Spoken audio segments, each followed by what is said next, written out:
नमस्कार, मी पूजा रेसिपीजमध्ये आपल्या सगळ्यांचं स्वागत करत आहे। आज माझा मुलगा आपल्याला काहीतरी बनवायला शिकवणार आहे। आर्यन, आज तू आम्हाला काय शिकवणार आहेस बनवायला? मक्के। पटकन रेसिपीला सुरुवात करूया। मैदा आणि साखर, बेकिंग पावडर, बेकिंग सोडा, थोडंसं salt, mix milk, oil, vanilla essence, mix. Batter is ready. Fruity mix.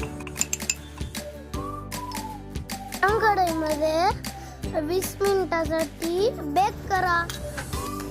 मग केक तयार आहे। थंड झालं की एन्जॉय करा। रेसिपी आवडली असेल तर लाईक सबस्क्राईब करा।